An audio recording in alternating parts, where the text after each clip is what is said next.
মাননীয় সদস্য জনাব ইকবালুর রহিম, দিনাজপুর 3। মাননীয় স্পিকার, আপনাকে ধন্যবাদ। কার্যপ্রণালী বিধির 71 বিধি অনুসারে আমি আপনার মাধ্যমে মাননীয় শিক্ষামন্ত্রীর দৃষ্টি আকর্ষণ করছি।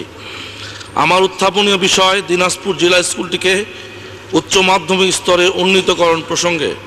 মাননীয় স্পিকার, পাক ভারত উপমহাদেশের প্রাচীনতম জনপদ সমূহের একটি দিনাজপুর ধন্য ধান সমৃদ্ধ হলেও দীর্ঘদিনের অবহেলা এবং উন্নাসিকতার কারণে এ অঞ্চলের শিক্ষা কাঠামো এবং পরিবেশ সেভাবে গড়ে উঠতে পারেনি।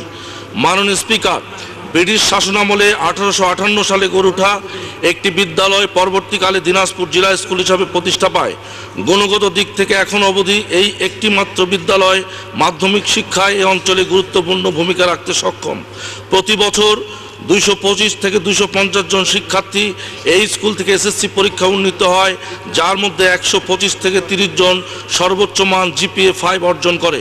মাননীয় স্পিকার, কিন্তু দুঃখজনক বিষয়, এই মেধাবী শিক্ষার্থীরা পরবর্তীতে এইচএসসিতে ভর্তি হতে গিয়ে চরম বিড়ম্বনার শিকার হয়। অমিত স্বপ্ন আর উৎসাহ নিয়ে উত্তীর্ণ শিক্ষার্থীরা উচ্চ মাধ্যমিক পর্যায়ে ভর্তি হতে গিয়ে একমাত্র দিনাজপুর সরকারি কলেজ ছাড়া অন্য কোনো কলেজ খুঁজে পায় না। কিন্তু সরকারি কলেজের সীমিত আসন সংখ্যার কারণে বাধ্য হয়ে তারা তুলনামূলকভাবে কম সুযোগ সুবিধা সম্পন্ন কলেজসমূহে ভর্তি হতে বাধ্য হয়। ফলে একদিকে এই মেধাবী শিক্ষার্থীদের মেধার চর্চা ও বিকাশ যেমন পর্যস্ত হয়, অন্যদিকে যোগ্য নাগরিক থেকে এই অঞ্চল তথা জাতি বঞ্চিত হয়। এর প্রেক্ষাপটে ঐতিহ্যবাহী দিনাজপুর জেলা স্কুলে উচ্চ মাধ্যমিক স্তর প্রণয়ন করা অত্যন্ত জরুরি। ইতিমধ্যে ঢাকা সহ দেশের বিভাগীয় শহরে যেমন করা হয়েছে, এতে করে মেধাবী শিক্ষার্থীরা তাদের নিজ প্রতিষ্ঠান থেকে উত্তীর্ণ হয়ে সেখানেই পড়বার সুযোগ পাবে এবং অভ্যস্ত নিয়মানুবর্তিতার মধ্যে থেকে সৎ ও যোগ্য নাগরিক হয়ে গড়ে উঠবার সুযোগ লাভ করতে পারে। উচ্চ মাধ্যমিক স্তর প্রচলন করার জন্য শিক্ষাগত যোগ্যতা ও দক্ষতা সম্পন্ন শিক্ষক ইতিমধ্যেই সেখানে রয়েছে।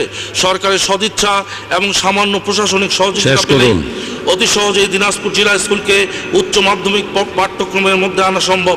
মাননীয় স্পিকার, পাশাপাশি দিনাজপুর সরকারি বালিকা বিদ্যালয়কে উচ্চ মাধ্যমিক স্তরে উন্নীত করার জোর দাবি জানাচ্ছি। এ ব্যাপারে মাননীয় শিক্ষামন্ত্রীর ধন্যবাদ। ধন্যবাদ।